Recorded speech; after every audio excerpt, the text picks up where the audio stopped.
Emergencies అనేవి medical profession లో ఉన్న వాళ్ళు చాలా కామన్ గా చూస్తూ ఉంటారు. అదే విధంగా నా ఎక్స్పీరియన్స్ లో నేను చాలా ఎమర్జెన్సీస్ చేశాను. అలాగని ప్రతి ఎమర్జెన్సీ గుర్తుండిపోదు. కొన్ని ఎమర్జెన్సీస్ మాత్రం బాగా గుర్తుండిపోతాయి. లైక్ కాల్ కట్ అవ్వడం, పెద్ద మాస్ ఎమర్జెన్సీస్ రావడము, అది తెగి ఇక్కడ పడ్డము, నుజ్జు నుజ్జుగా అయిపోవడం, ఇలా ఫిజికల్ గా డ్యామేజ్ జరిగి బాగా గుర్తుండిపోయిన ఎమర్జెన్సీస్ కొన్ని ఉన్నట్లయితే, ఎమోషనల్ గా పేషెంట్ కి జరిగిన డ్యామేజ్ ద్వారా గుర్తుండిపోయిన ఒక ఎమర్జెన్సీ డ్యూటీలో జరిగిన యథార్థ సంఘటనే ఈ వీడియోలో చెప్పుకోవచ్చు.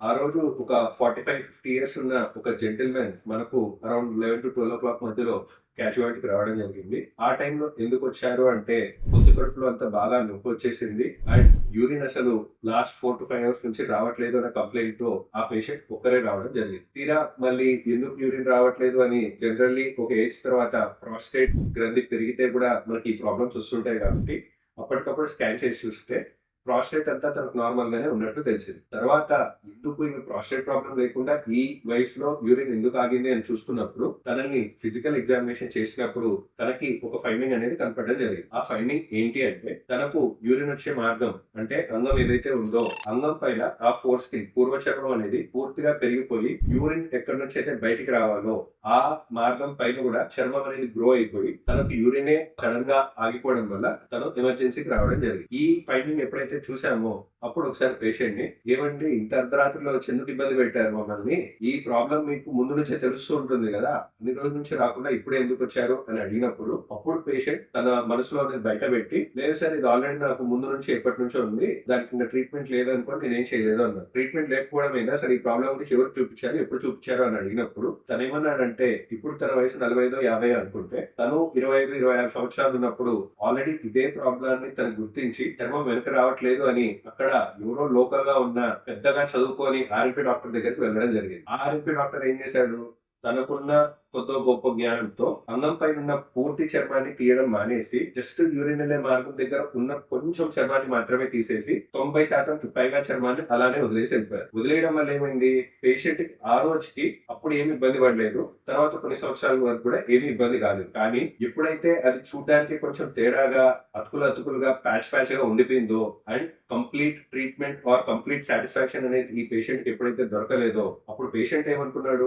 నాకేదో పెద్ద జబ్బు వచ్చేసింది, దానికి డాక్టర్లు కూడా చేతులు ఎత్తేశారు, సో ఇంకా నేను పెళ్లి చేసుకున్నా పనికిరాదేమో అని తనలో తానే ఫిక్స్ అయిపోయి పెళ్లి చేసుకోకుండా సింగిల్ గా ఉండిపోయారు. ఇదంతా చెప్తూ తను ఇప్పుడు అప్పుడెప్పుడో 25 years లో కొద్ది గొప్ప తీయడం వల్ల అప్పుడు ఎమర్జెన్సీ నుంచి బయటపడి ఈ 20 years లో మళ్ళీ స్లోగా వదిలేసిన స్కిన్ కాస్త పైకి అది పాకుంటూ పోయి యూరిన్ వచ్చే మార్గం ఏదైతే ఉందో దాన్ని కంప్లీట్లీ బ్లాక్ చేసేసి ఈ రోజు రాత్రి ఎమర్జెన్సీలో మనకు పేషెంట్ అనేది రావడం జరిగింది.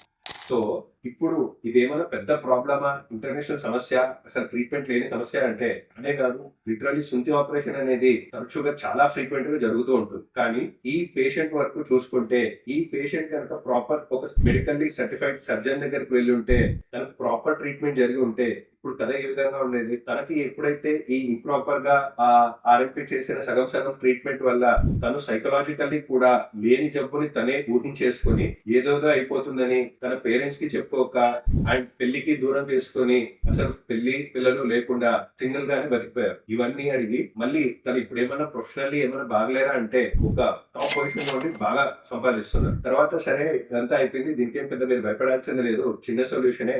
బట్ ఇంత రాత్రి మీకు సర్జరీ చేయాలన్నా మీతో పాటు ఎవరైనా రావాలి కదా, ఎందుకు ఒక్కరే వచ్చారు, మీతో పాటు మీ ఫ్రెండ్స్ నో కొలీగ్స్ నో మీ దగ్గర పనిచేసే వాళ్ళని ఎవరైనా తీసుకొని రావచ్చు కదా అని అడిగినప్పుడు తను చెప్పిన ఆన్సర్ ఏంటి అంటే, సరే ఇప్పటి వరకు నాకు పెళ్లి ఎందుకు కాలేదు అనేది నాకు ఒక్కరికి తెలుసు, మా పేరెంట్స్ కి తెలుసు, బట్ ఇప్పుడు ఇదే నేను మా కొలీగ్స్ కి కానీ మా ఫ్రెండ్స్ కి కానీ నా కింద పనిచేసే వాళ్ళకి తెలిస్తే ప్రపంచానికి మొత్తం నాకు ఎందుకు పెళ్లి కాలేదో అందరు తెలిసిపోతుంది కదా, నేను ఎందుకు చెప్తాను, అందుకే నేను ఒక్కరినే వచ్చాను అన్నారు. సో ఈ పేషెంట్ ఎక్స్పీరియన్స్ ద్వారా నాకు అర్థమైంది ఏంటి అంటే, లేని ప్రాబ్లాన్ని పెద్దదనుకొని పేషెంట్ బాధపడకూడదు.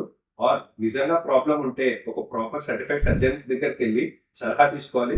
వీలైతే ఫస్ట్ ఒపీనియన్ కాకపోతే సెకండ్ ఒపీనియన్ తీసుకోవాలి. కానీ లేనిది ఉన్నట్టు కల్పించుకొని తనలో తాను మదనపడిపోయి ఇలా సొంత డెసిషన్స్ తీసుకుంటే లైఫ్ ఎలా అయిందో చూశారు. అదే అనిపించింది. పేషెంట్ కి ఇప్పుడు సరైన ట్రీట్మెంట్ సరైన డాక్టర్ దగ్గర అందక 25 సంవత్సరాల్లో తనకి ప్రాబ్లం సెట్ అయిపోయి ఉంటే ఈ పాటికి మంచిగా పిల్లలతో మంచిగా ఆనందిస్తూ ఉండాలి. ఆ సరైన టైంలో సరైన డాక్టర్ లేక సరైన ట్రీట్మెంట్ దొరక్కపోవడం వల్ల ఇప్పుడు ఇలా అర్ధరాత్రి ఎమర్జెన్సీలో రావడం జరిగింది. సో, మీలో మీకేమైనా ప్రాబ్లమ్స్ ఉంటే ధైర్యంగా వచ్చి డాక్టర్‌కి చెప్పాలే తప్ప, మీలో మీరు మదనపడిపోయి కుమిలిపోతే ఎటువంటి ఉపయోగము ఉండదు. ఆ పేషెంట్ వరకు ఏమైందని అంటారా? ఆ పేషెంట్ నెక్స్ట్ రోజే సర్జరీ చేసి డిశ్చార్జ్ కూడా చేసేసారు. కానీ తను ఆల్రెడీ కోల్పోయిన సమయాన్ని గాని, యవ్వనాన్ని తిరిగి ఇవ్వగలిగామా? లేదు. ఇదంతా ఎందుకు జరిగింది? తనకు ప్రాపర్ ట్రీట్మెంట్ జరగకముందు అట్‌లీస్ట్ కొంచెమన్నా ఈ విషయాల గురించి ప్రాపర్ నాలెడ్జ్ ఉండింటే తను ఇంకా బెటర్ డెసిషన్ తీసుకొని ఉండొచ్చు.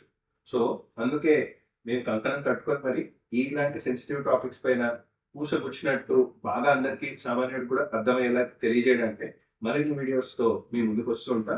Stay tuned and meet you in the next video.